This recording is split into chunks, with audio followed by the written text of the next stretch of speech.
The Texans lost to the Indianapolis Colts 26-20. This game was a lot closer than I really anticipated, and huge props to Deshaun Watson for keeping this game as close as it was. I mean, early on, I believe it was the first Indianapolis drive, I was like, yeah, this is going to be a very, very long day. A very, very boring day. But, Deshaun Watson kept him in it. And at first, it was looking like it was going to be a shootout. I mean, at halftime, the score was 24-20. So I was like, okay, it's probably going to be like a 38-34 type of game, type of deal. But the final score ended up being 26-20. So there was only 2 points scored after half, and Texans or the Colts really couldn't get much going. But I mean, the Texans had opportunities to win this game.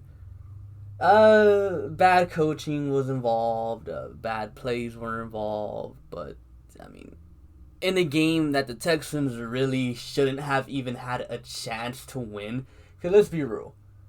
Obviously in the offseason, they traded away DeAndre Hopkins. And then, he was their wide receiver one. Will Fuller comes in, he does better than DeAndre Hopkins.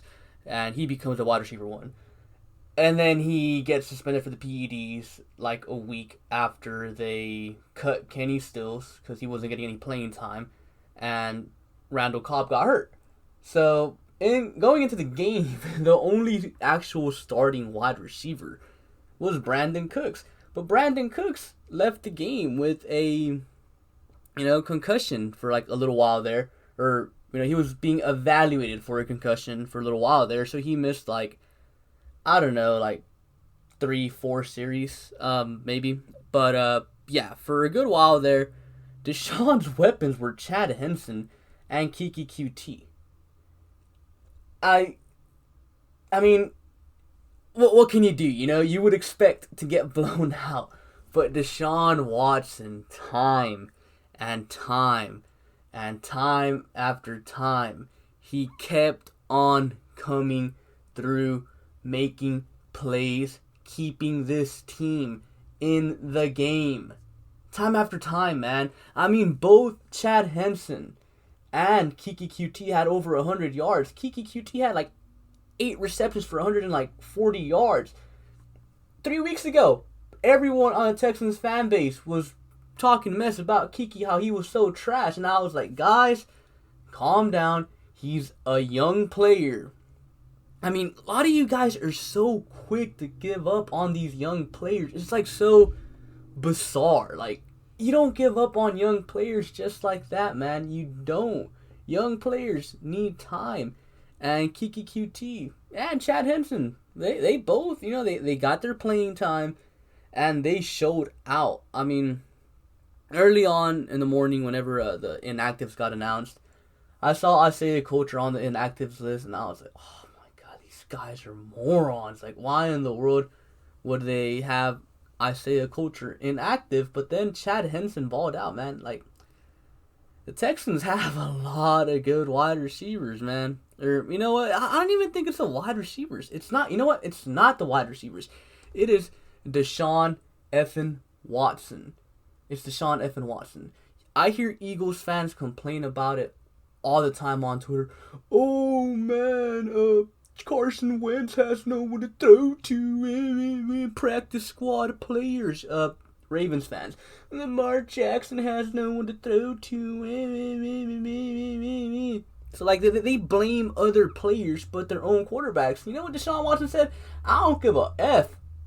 I'll still throw the ball around. I'll still get, drives going. Because coming into the year, guess what? Kiki QT, he was wide receiver 5, maybe even wide receiver 6 after DeAndre Carter. Chad Henson was literally on the practice squad. So, all these excuses that Ravens fans and Eagles use, those are just excuses because your quarterback's bad. Good quarterbacks elevate the players around them, and Deshaun Watson elevated his players around him and put them in position to win.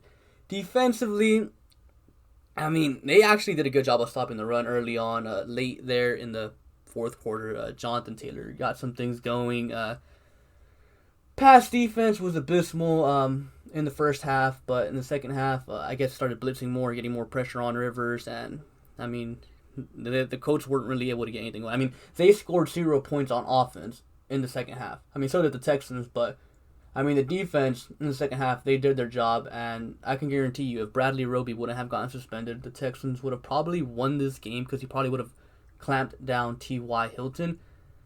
I mean, we knew what this defense was going into this game. So, I mean, the defense, I think they did their job. You couldn't have asked for a better performance from the defense, in my opinion. And offensively, I feel like they also did their job, man. I really do, because when you take away a quarterback's wide receiver 1, their wide receiver 3, their wide receiver 2 gets hurt for like part of the game, and you cut his wide receiver 4 because he wasn't getting any playing time, and he's forced to go with wide receiver 5 and wide receiver 6.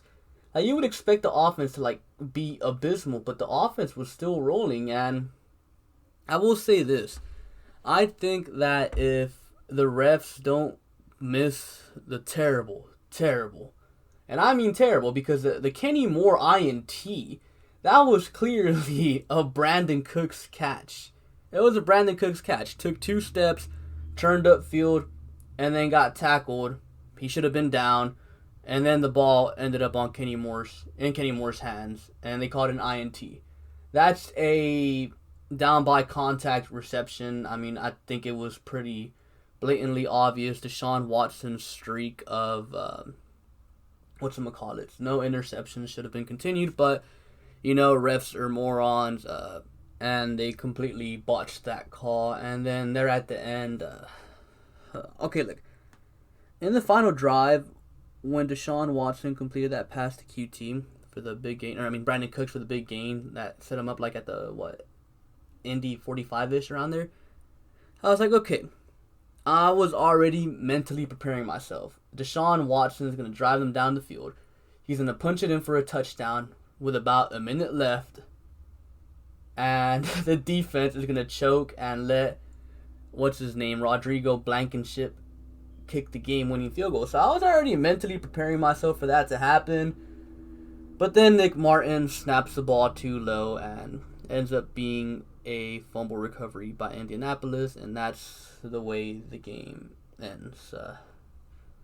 I mean, it was like an anticlimactic ending. I was expecting for everyone to hop on to be like, oh my god, this defense sucks, blah, blah, blah, blah. Stuff like that, usual Texan stuff. But instead, the game was fumbled away because of a bad snap. Like, that sucks. I feel like we were robbed of, blaming the defense. I feel honestly robbed. But hey, look, let me say this. This has been a lost season since the 0-4 start. I've been saying it, but people are like, Sticky, don't give up on the season, Sticky. What the hell, Sticky? The season's still going. Don't give up. The season was over at 0-4, guys. Like, come on.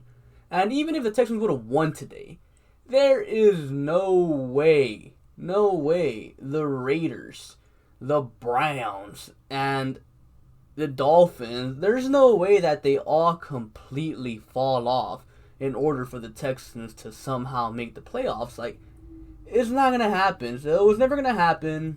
I'm glad that hopefully now officially everyone is off that ship, because it was never going to happen. But I will say this.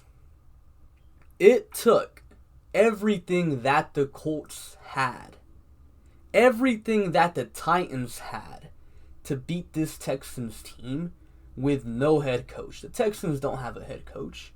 They have a terrible offensive line coach.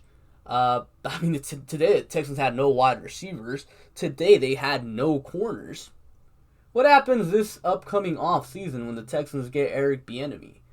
Once the Texans get a competent offensive line coach that can teach the offensive linemen how to pick up simple stunts. What's going to happen once the Texans get a decent run game? Once the Texans' 31st ranked defense turns into, say, the 20th ranked defense. So they're not going to be bottom of the league anymore, but they're not going to be great. They're not going to be average, maybe even, but below average defense. Deshaun Watson, with a well-coached offensive line, with a head coach that knows what he's doing, with a decent run game, you're not going to be able to stop that. It took everything the Titans and Colts had to beat this terribly coached Texans team. What happens once they get Eric Bieniemy? They're not going to stand a chance. They're not going to stand a chance, man. So, for all you people saying, oh my god, let Deshaun Watson go, free Watson, shut the fuck up, bro. It's just one bad season. It's just one bad season. They'll be back in the playoffs owning the division next year. It is what it is. That's what it's going to be. Like, okay, oh well, it's a bad season, whatever. Just enjoy watching Watson play. Next season, they'll be back in the playoffs. That's it. That's the end of story. And yeah, that's all I have for you guys for today. Comment down below your opinions on this game. Be sure to like and subscribe. Thank you for watching, and I'll catch you guys later. Peace.